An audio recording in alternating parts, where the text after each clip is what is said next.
এই যে দেখে নিন, পেঁয়াজ, শুকনো লঙ্কা, ফোড়ন দিয়ে আমাদের পাশের বাড়ির জমিতে ওই পাট শাকের খেতে হয়েছে, সেই পাট শাকে একাটি দিয়ে গেল।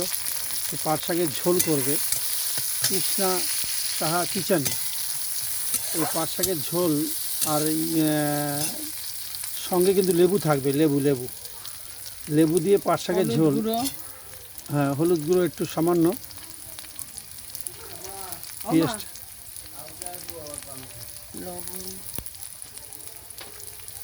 কালকে অফিস থেকে আসবো। কালকে অফিস থেকে আসবো। কালকে অফিস থেকে আসবে? এঁচোড় চিংড়ি এগুলো খাবি না? ভাই আর আমি আসবো, ভাইও আসবে। আজকে ভাই অফিস থেকে আসবে? হ্যাঁ, কালকে এখানেই থাকবো। কালকে তো আমি আসবো রাতে। তো এঁচোড় চিংড়িটা খাবি না? কি এঁচোড় চিংড়ি করলাম, ওই ফ্রিজে রেখে দাও গরম করে। তো পয়সা নেই ছেলের কাছে।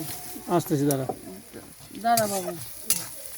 আমার ফোনের যা দরকার না, আমার ভিডিওগুলো কিছু পোস্ট করতে পারছি না।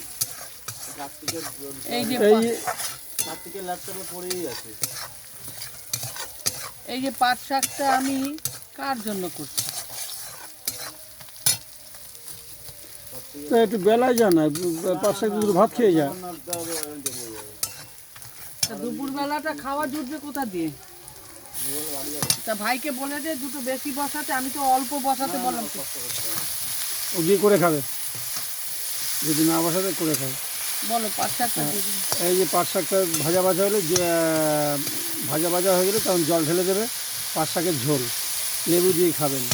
এবার লাস্ট গিয়ে দেখবো, এই যে লেবু গাছ, এই যে লেবু, এই দেখেন লেবু।